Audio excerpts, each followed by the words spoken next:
여러분, 이제 우리 말씀 한 절 한번 살펴보죠. 살펴보면서 말씀이 우리에게 증거하고 있는 내용이 무언가 받아들이고 오늘 말씀 자체에서 은혜 받기를 주의 이름으로 축원합니다.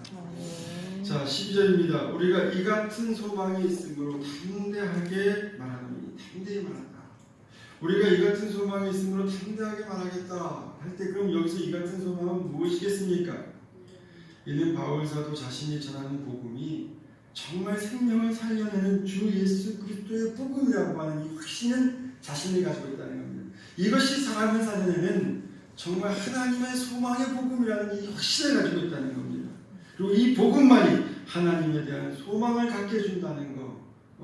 그래서 자신이 이러한 소망을 갖고 있기 때문에 아주 담대하게 거칠 거 없이 말씀을 증거하겠다, 이런 얘기가 되는 것입니다. 그래서 13절, 우리는 모세가 이스라엘 자손들에게 장차 없어질 것에 결국을 주목하지 못하게 하려고 수건을 그 얼굴에 쓴 것 같이 아니하노라.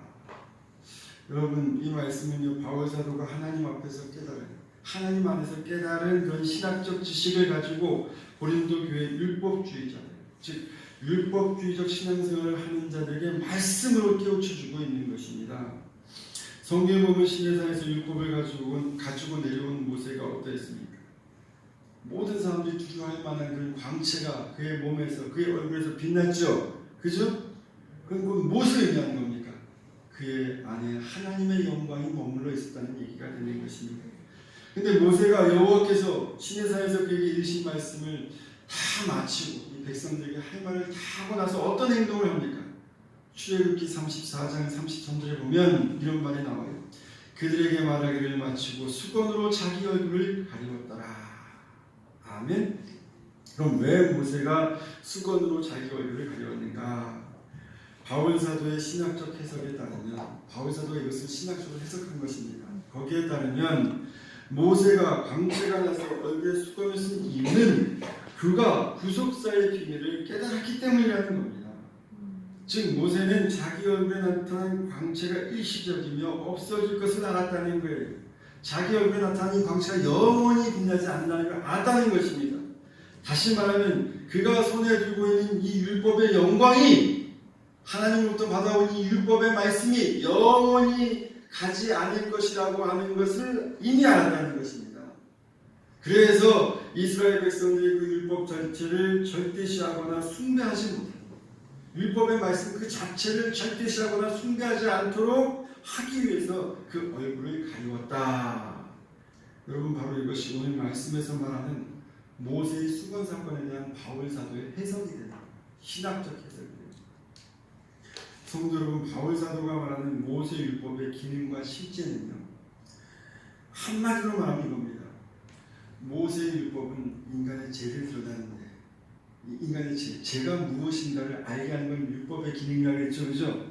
율법이 있기 전에는 죄가 무엇인지, 뭐가 죄인지 몰랐다 했습니다.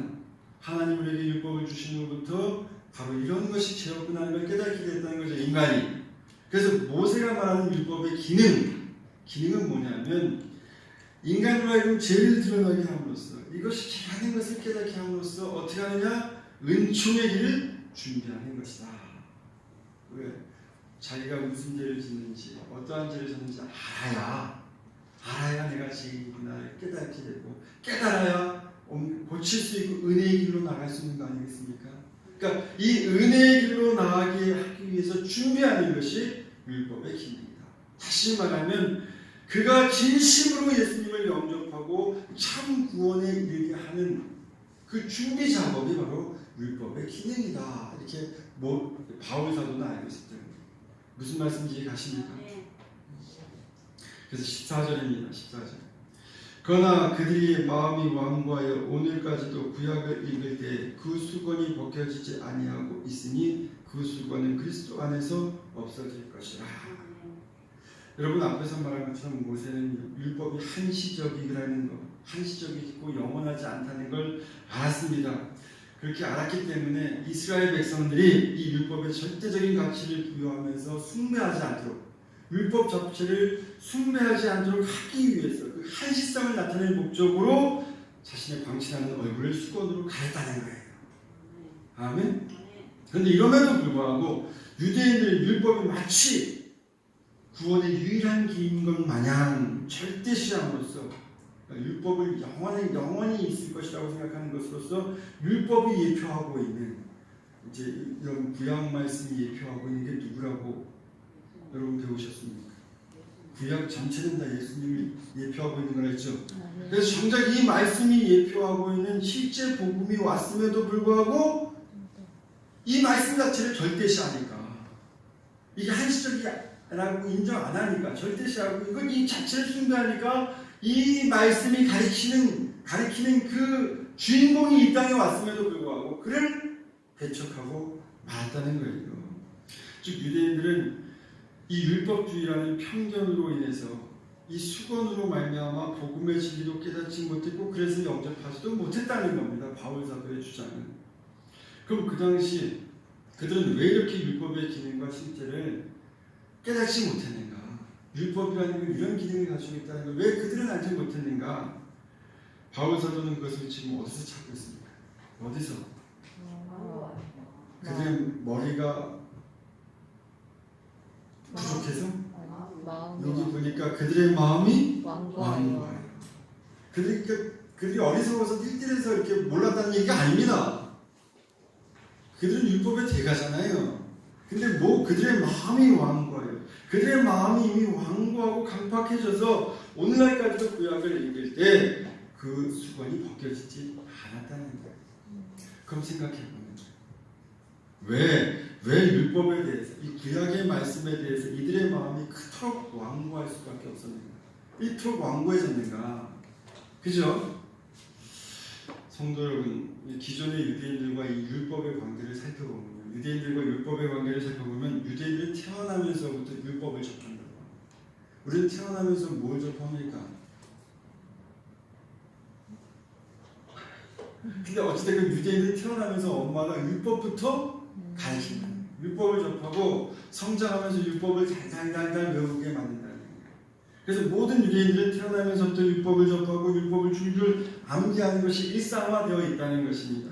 그리고 그 율법 말씀에 따라서 실제로 살면, 말씀이 지시하는 대로 증거하는 대로 살면 그들은 재물의 복도 얻고요, 명예의 복도 얻는 것을 실제로 경험하고 체험했습니다. 그래서 지금도 유대교인들이 그러잖아요. 자신이 큰 재물을 모으고 사회적으로 이렇게 높은 명성, 나라 없는 백성으로 나라마다 들어가서 저 밑바닥에서 가장 높은 지역까지 올라와서 큰 재물을 얻었던 그 원인을 다 뭘 고백합니까? 그들은 다 하나님 말씀, 구약의 말씀에 순종함에 따라 살았기 때문이라고 지금도 얘기하고 있지 않습니까? 진짜 말씀대로 살면 이건 2000년이 증명하는 거예요. 2000년, 3000년 역사가 증명해내고 있는 거예요. 그들의 삶 속에서 재물의 복도 받고요. 여러분이 정말 철저하게 말씀대로 사시면 명예의 복도 받습니다. 그리고 그 당시 유대 사회에서는 이 율법의 대가가 되면요, 사회적으로도요 대단히 존경받는 사람이 됩니다. 그죠? 그러다가 보니까 저절로 이들은 율법을 절대시하게 됩니다. 절대시.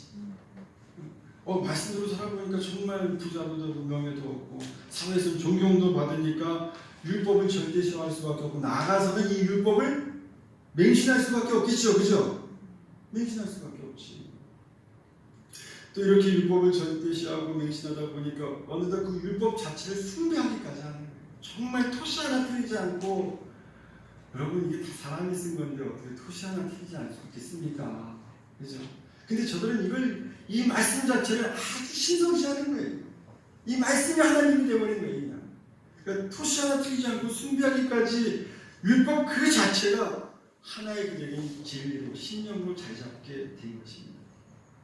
그러면서 이들의 신앙은 어떻게 되냐? 율법주의화가 되는 거예요. 율법의 본체이신, 율법을 주신 하나님을 잊어버리고, 무슨 말씀인지 아십니까? 율법의 주인이시고 율법을 준 그 하나님은 잊어버리고 어떻게 하는 겁니까? 율법 말씀만 가지고 그 절대함으로써 율법주의화되는 거예요. 율법주의화되면서 그들에게 나타났던 삶의 행동 방향이 뭐냐? 서로 지적하기 시작하고 정죄하기 시작하는 거예요. 그게 언제? 신약 시대에 와서 아주 극에 달하는 겁니다. 극에. 그래서 신약 시대에는요, 신약 시대에서 하나님의 율법 말씀은 그 본래 목적이 뭡니까? 율법의 본래 목적 사람을 살려내는 거 아닙니까? 죄를 깨닫게 해서 서로 이 죄에 대해서 벗어나려고, 그리고 생명을 살려내는 게 그 목적이었어요. 근데 이 목적과는 달리 이 신약 시대는 율법이 사람들을 억압하고 속박하고, 조금 뭘 잘못하면 전부 다 막 이 말씀에서 벗어났다. 말씀의 생명 그 자체 왜 지키려고 하는 그 의도는 생각하지 아니하고, 말씀에서 무조건 벗어났으면 죄인이다. 그래서 안식일에 예수님께서도 화를 내시는 거 아닙니까? 안식일이 사람을 위해서 있는 것이지 안식을 위해서 사람이 있는 것은 아니지 않느냐. 그러니까 이토록 율법주의화가 되고, 율법주의화가 되니까 사람들을 억압하고 지적하고 정죄하는 게 그들의 신앙의 모습이 되어버리고 말았다는 것입니다.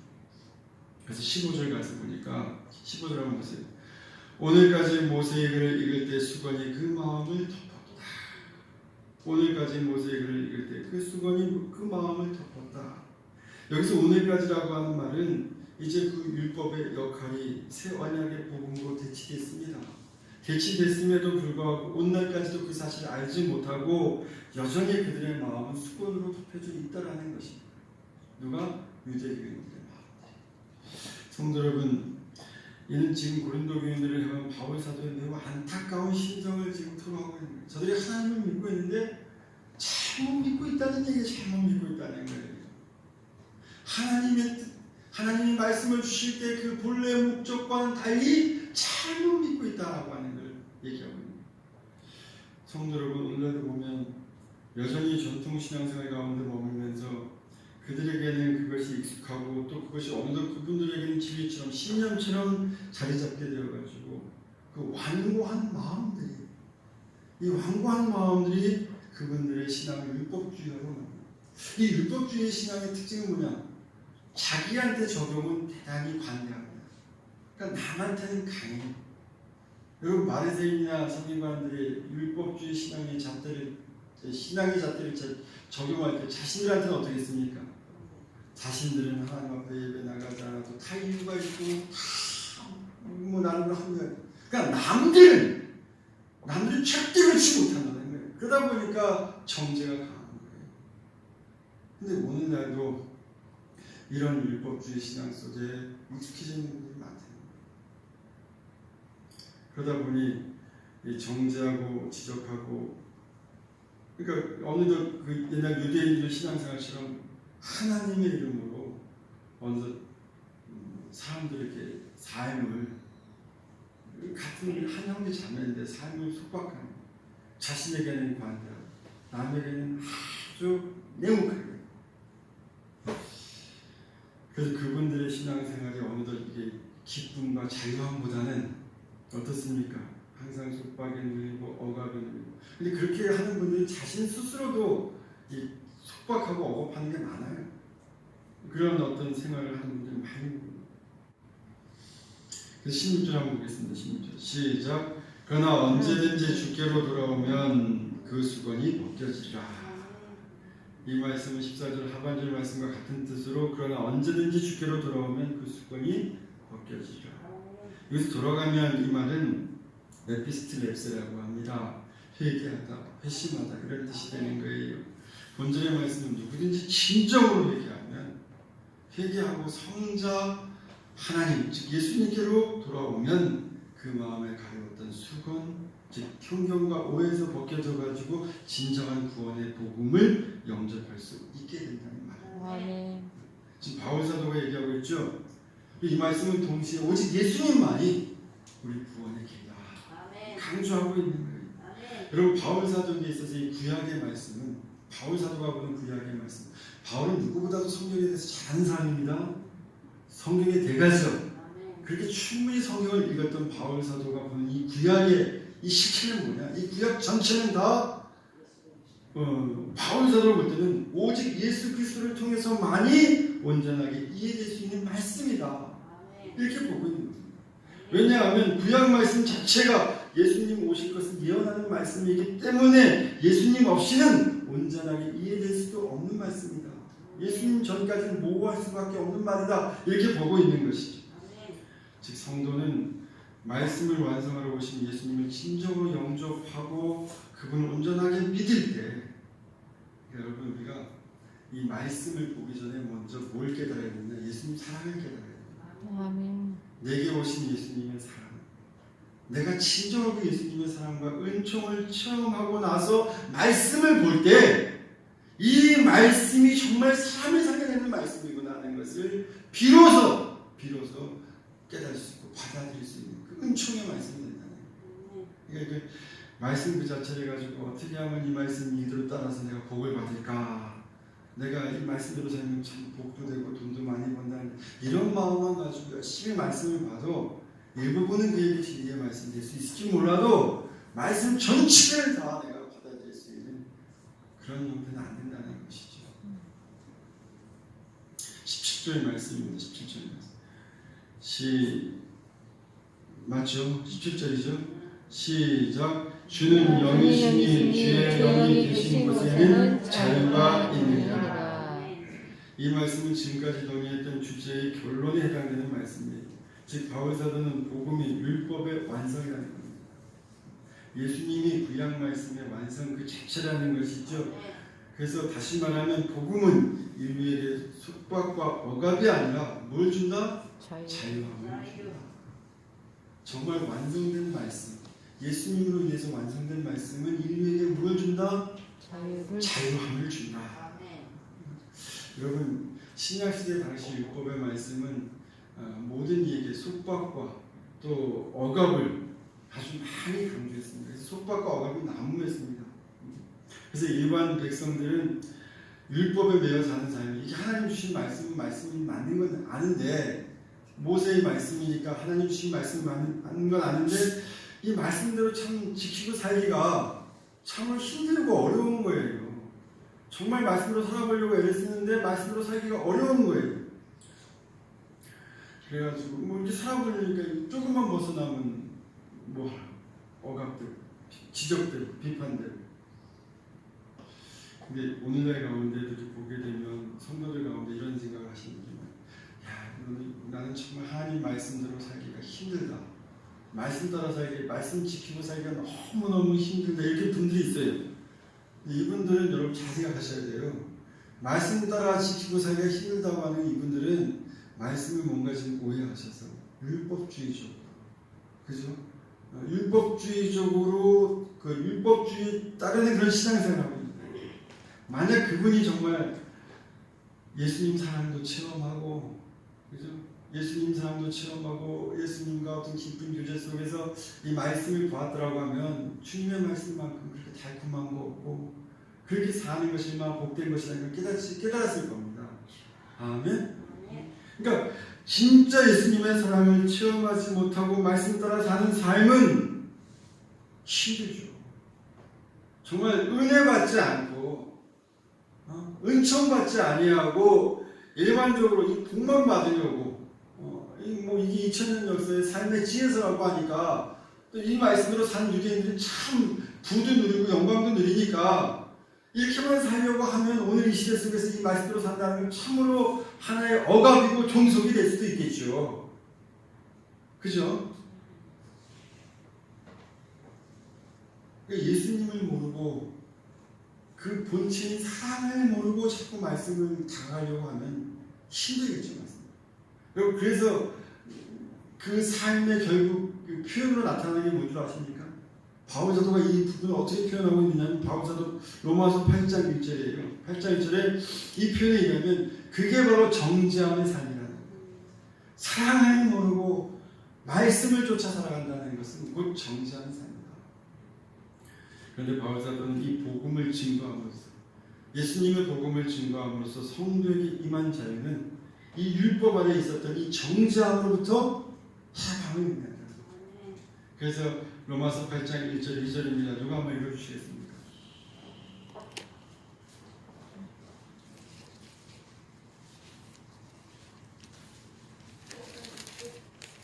그러므로 이제 그리스도 예수 안에 있는 자에게는 결코 정죄함이 없나니. 아멘. 예. 여러분 이만 유명한 말이죠, 그죠?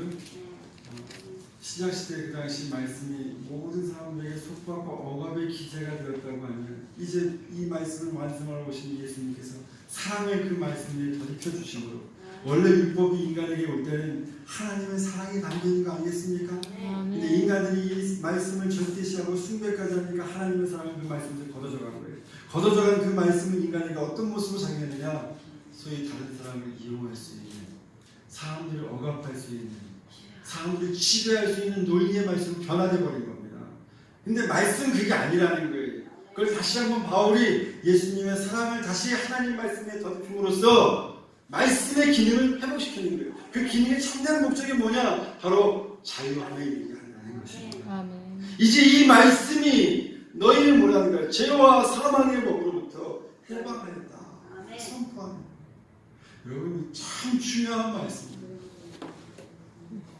성도 여러분, 정말 우리가 예수 안에서 생명의 성령의 법으로 해방을 받았다고 하면 우리는 결국 율법주의 신앙으로 돌아가서는 안 돼요. 율법주의자들처럼 그런 신앙생활, 여러분 지난주에 말씀을 드렸죠. 괜히 큰 소리 치고 비판하면 더 크게 봉사하는 거죠. 아닙니다. 예수님 안에 신앙생활은 아름답고 더 겸손하게, 이름도 없이 뒷도 없이, 그죠? 여러분 이제 지적하고 정죄하고 비난하고 비판하는 신앙생활에서는 절대 안 되는 것입니다. 아멘. 다 개인의 몫인 거예요. 개인의 몫입니다. 그리고 우리가 사랑을 가지고 말씀을 봐야 이 말씀은 이게 생명의 말씀이지, 누군가를 지적하려고 누군가를 비판하려고 말씀을 보면 그거는 율법주의자가 되는 것이고 그분뿐만 아니라 나 또한 억압이 되는 거예요. 가끔가다 설교가 여러분을 친다고 할 때가 있어요. 만약에 목사가 누군가를 지적하기 위해서 말씀을 보면 그건 율법주의적인 설교 해석이 되는 것이고, 아멘. 그렇게 해서는 안 된다는 겁니다. 누군가를 진심으로 깨우치기 위해서 사랑의 마음을 가지고 말씀을 본다면 복음이 들어서 그 말씀은 생명을 살려내는 말씀이 된다는 겁니다. 그러니까 율법주의적인 것과 사랑이 담긴 하나님의 말씀의 적용은 분명히 차이가 나는 거예요. 여러분이 조금만 생각하시면 이게 뭐라는 걸 깨달을 줄로 믿습니다. 근데 우리는 율법주의적인 신앙생활로 들어가서는 안 돼요. 교회 생활하든 신앙생활하든 누군가를 지적하고 비판하기 위해서 말씀을 봐서는 안 됩니다. 그건 하나님의 사랑이 빠진 이 말씀이 인간의 권력과 도구로 이용되는 생명을 상실한 말씀. 모세가 그토록 경계했던 말씀이 되고 말하는 것입니다. 여러분 18절 말씀 한번 보겠습니다. 마지막으로 시작. 우리가 다 수건을 벗은 얼굴로 거울을 보는 것 같이 주의 영광을 보매 그와 같은 형상으로 변화하여 영광에서 영광에 이르니 곧 주의 영으로 말미암으리라. 여러분 이 말씀 우리가 다 수건 벗은 얼굴로 예수님을 영접해서 그 사랑의 마음이 가득한, 예수님 자체가 사랑으로 우리를 생명에서 살리는 거 아니에요? 죽음에서 살리는 거 아니겠습니까? 그 예수님을 영접한 사람은 다 예수님께 생명의 빚진 자, 사랑의 빚진 자가 되는 거예요. 사랑의 빚진 자의 마음속에 사랑뿐이 담을 게 없겠죠, 그죠? 근데 그러한 마음을 가지고 이 수건을 벗은 얼굴로 거울을 보는 것 같이 주의 영광을 보면, 주님의 사랑을 본다면 뭐라고 합니까? 그와 같은 형상으로, 그와 같은 형상은 여기서 누굴 가리키는 겁니까?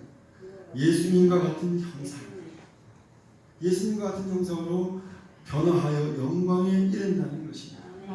즉 예수님을 진심으로 영접하고, 아멘.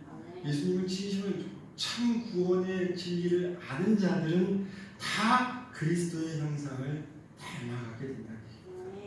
아멘. 다시 말하면 정말 우리가 예수님을 사랑하고, 여러분 예수님 왜 사랑하십니까? 예수님의 사랑을 보았기 때문에 사랑하는 거 아니겠습니까? 아멘. 예수님 사랑하고 그 예수님의 은총 은혜를 듬뿍 채워 그런 사람들은 어떻게 해요? 나도 예수님처럼 살기 원한다죠. 낮에 내처럼 밤에 달처럼 그렇게 살기를 원한다지 않습니까? 예수님을 담뿍 담은 사람은 소원이 뭡니까? 낮에 내처럼 밤에 달처럼 나도 그렇게 살기를 원한다. 다 다 그렇게 살기를 원한다는 거예요. 그렇게 살기를 원하는 사람은 정말 예수님을 닮아갈 수밖에 없다는 말씀인 거예요. 바울 사도의 말인 것입니다. 아멘. 정말로 예수님을 체험한 사람, 그래서 예수님의 사랑으로 말씀을 보는 사람들은 이 말씀을 가지고 예수님을 닮아가는 삶을 살게 된다는 거예요. 여러분, 만약에 우리가 아직 예수님 믿는 게 힘들고 교회 다니는 게 버겁다면 아직 예수님 체험이 안 돼요. 그냥 단지 내가 예수 믿으면 복 받는데, 예수 믿으면 모든 게 만사형통한다는 자기 좀 얕은 신앙이 되는 거죠. 그죠? 초보적인 신앙이 되는 것이죠. 거기에만 머물러 있기 때문에 힘든 거예요. 아멘. 정말 거기서 더 나아가 주님의 사랑을 체험하고, 주님의 사랑, 그렇게 해서 나도 그런 사람, 그렇게 인생 한평생 살면 정말 복되겠다라고 마음의 소망이 있기 시작하고, 여러분, 하늘의 소망도 있을 줄로 믿습니다. 여러분, 하늘의 소망이 입은 사람들은 세상에 대해서 두려움이 없는 거예요. 믿음의 대가들이, 또 순교자들이 어떻게 해서 그 담대한 길을 걸어갈 수 있겠습니까? 그들 마음속에 무엇이 있었기 때문에 하늘의 소망이 있어요. 그래서 우리가 오늘 바울사도의 말씀 여기까지 가야 되지 않겠는가. 성도는 바로 이것이 영광에서 영광으로 이르는 성도의 삶의 모습이 되는 것입니다.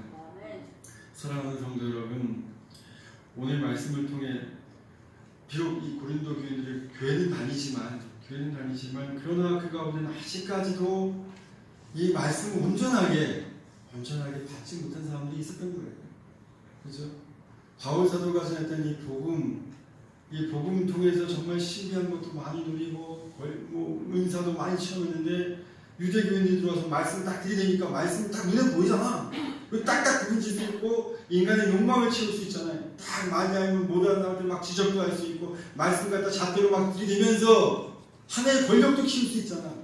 그러니까 어느 순간 사랑은 잊어버리고 말씀주의가 돼가지고 율법주의 신앙에 빠져들어 버린 거예요. 그래서 같은 신앙생활을 하는데 그리스도 예수의 복음으로 신앙생활하는 사람이 있는가 하면 복음으로 신앙생활하는 사람이 있는가, 또 한편으로는 모세의 율법을 가지고 율법주의 신앙생활하는 사람들이 그 안에도 있었다는 것입니다. 그런 속에서 바울이 이들을 바라보면서 매우 안타까운 심정 가지고 지금 이 말씀을 하는 거예요. 여러분, 이 말씀 전체가 다 이해되시죠? 그래서 이 말씀을 지금 하고 있는 거예요. 안타까운 심정 가지고. 성도 여러분, 오늘 본문 말씀은 율법에 대한 지식은 있으나 수건으로 그 마음을 덮어가지고 그리스도를 잘 모르는, 그리고 유대교에 미혹돼가지고 주의적인 어떤 신앙생활에 빠져있는 사람들과 관련된 그런 논증의 말씀이 되는 것입니다. 근데 성도 여러분, 이것은 오늘날에도 가지고 보게 되면 정말 하나님의 사랑은 모르고 하나님 예수님의 어떤 십자가 사랑은 빠져있으면서 말씀 그 자체로 말씀주의화된 그런, 그러니까 현재까지 그 마음에 수건이 덮여져 있는 사람들이 많이 있음을 보게 되는 거예요. 이런 사람들,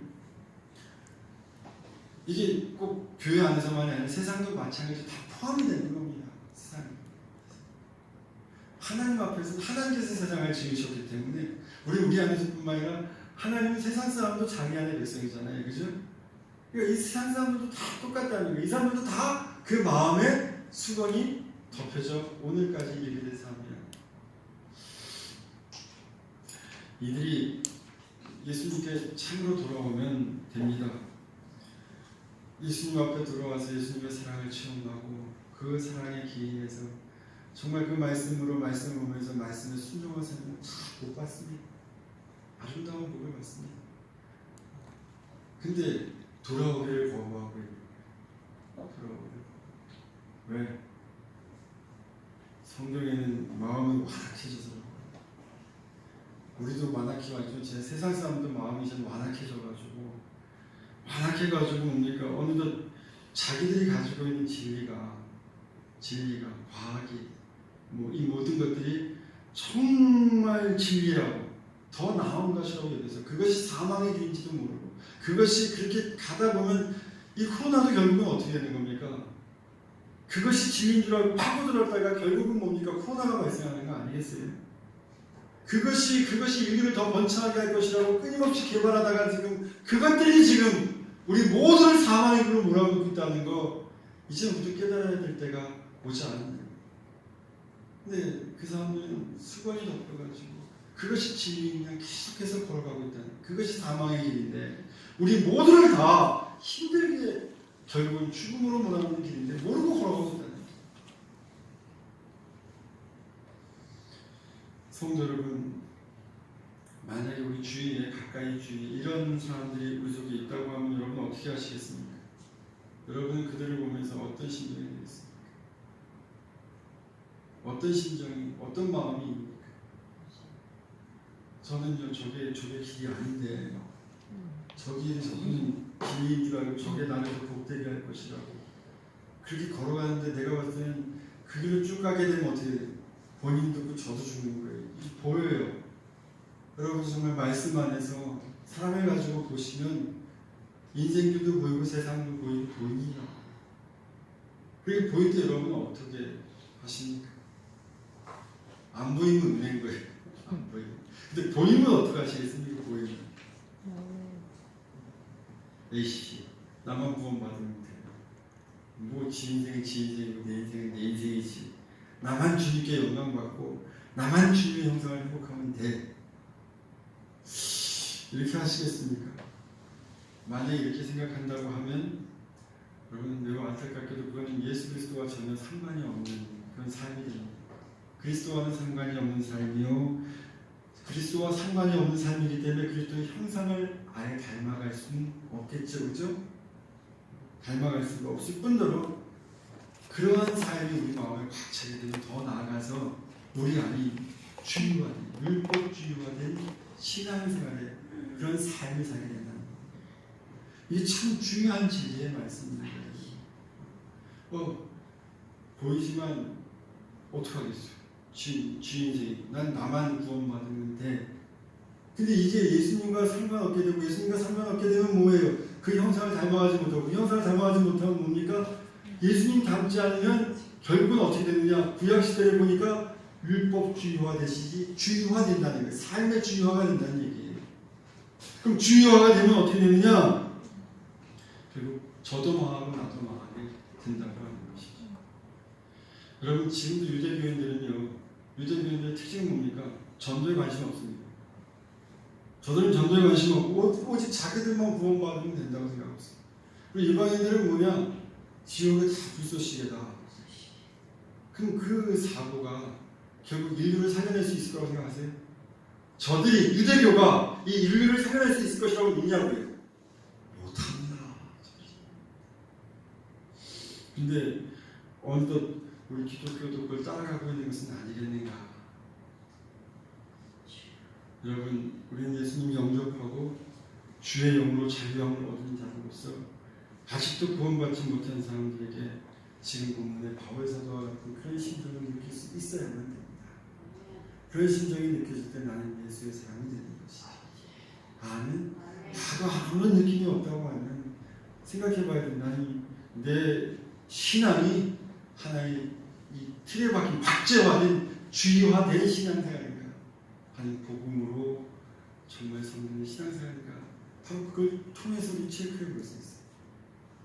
우리 평화의 성도들은 바울 사도가 전한 주님의 사랑을 푹푹 담은 복음주의자들이 되는 주님으로